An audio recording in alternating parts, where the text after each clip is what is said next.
Le professeur Christian Perron, je voulais vous en parler. Parce qu'il y a le rejet de la plainte de l'Ordre des médecins contre M. Perron. La plainte déposée par le Conseil national de l'Ordre des médecins en décembre 2020 contre Christian Perron a été rejetée en première instance, c'était vendredi. Cette plainte avait été déposée pour des propos jugés controversés sur l'épidémie de Covid-19.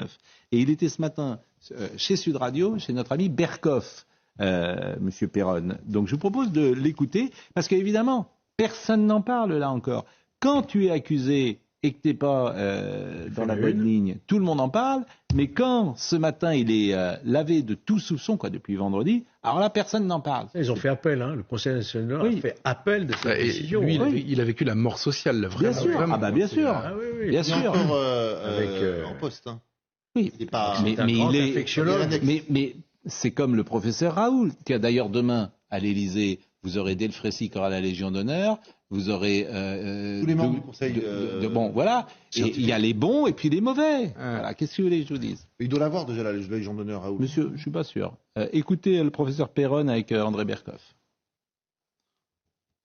Moi, évidemment, je suis très heureux, mais bon, je m'attendais pas à un jugement aussi favorable, mais ce qu'il faut voir, c'est que les représentants dans les différents conseils de l'ordre, parce qu'il y a des conseils départementaux, régionaux, nationaux, c'est quand même des représentants des médecins de France, puisqu'ils sont élus par leur pairs. Bien sûr. Et moi, quand je vois l'énorme soutien que j'ai de toute la France, de tous les médecins généralistes, spécialistes, alors ils n'osent pas l'ouvrir parce que ils ont peur si se manifestent publiquement, ils risquent des sanctions, des attaques, et ils ont la trouille.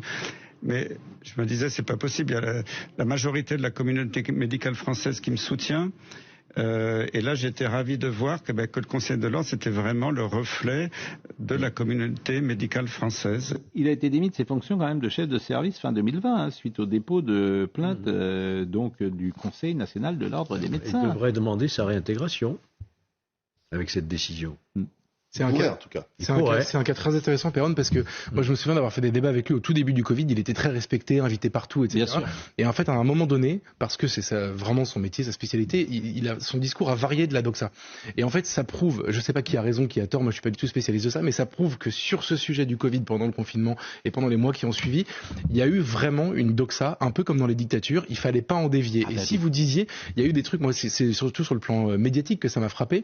On avait fait un entretien avec Valeurs Actuelles sur notre chaîne YouTube de Christian Perron, qui a été censuré par YouTube, et notre chaîne a été interdite pendant 1 semaine parce que dans les conditions générales d'utilisation de YouTube, vous ne pouviez pas dire, et c'est ce qu'il avait dit, que le vaccin n'empêche pas forcément la transmission, ce qui aujourd'hui est une vérité absolue.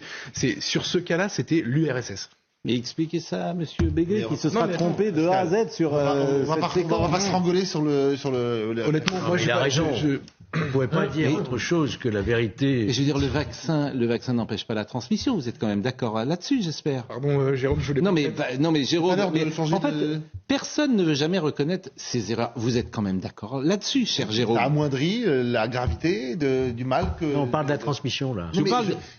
Personne n'évitez pas le débat. Mais je n'évite pas le débat. Non, ça n'empêche pas la transmission, ça amoindrit le... Et pourquoi on nous a demandé de nous faire vacciner? C'était bien pour empêcher tous à l'hôpital. Mais non. Mais non. Mais non. J'avais dit j'en parlais pas. Mais non. Mais c'est fini. C'est fini. Mais pardonnez-moi, mais ce que vous dites, c'est incroyable de dire ça. Non. Mais si. On nous a vaccinés tous pour ne pas transmettre la maladie. Pas tous, Pascal. Je suis désolé de vous le dire. Les gosses de 18 ans, ils finissent pas à l'hôpital. Et la vaccination contre les contre les formes graves. Et la vaccination contre les formes graves. Mais ça, c'était pour les personnes à ce moment-là qui terminaient à l'hôpital. Mais il n'y a pas de gosses de 10. Aujourd'hui, qu'il fallait insister là-dessus. De 0 à 30 ans, il n'y a pas de mort. Donc on nous a vaccinés en disant c'est la transmission. Je suis désolé de vous le dire. Ayez l'honnêteté intellectuelle de le reconnaître quand même. Et tu t'aperçois que ce vaccin n'empêche pas la transmission. Je pense qu'à la fin des fins, il valait mieux être vacciné que ne pas l'être. Ça c'est vraiment... En fait, tes arguments, tu peux parler pendant des heures. Olivier Benkemoun nous a relancé. Je voulais pas du tout relancer ce débat, mais il a subi le sort des dissidents soviétiques. Mais bien sûr. Donc on l'a mis sur un bûcher. On l'a mis sur un bûcher, comme au temps de la sorcellerie.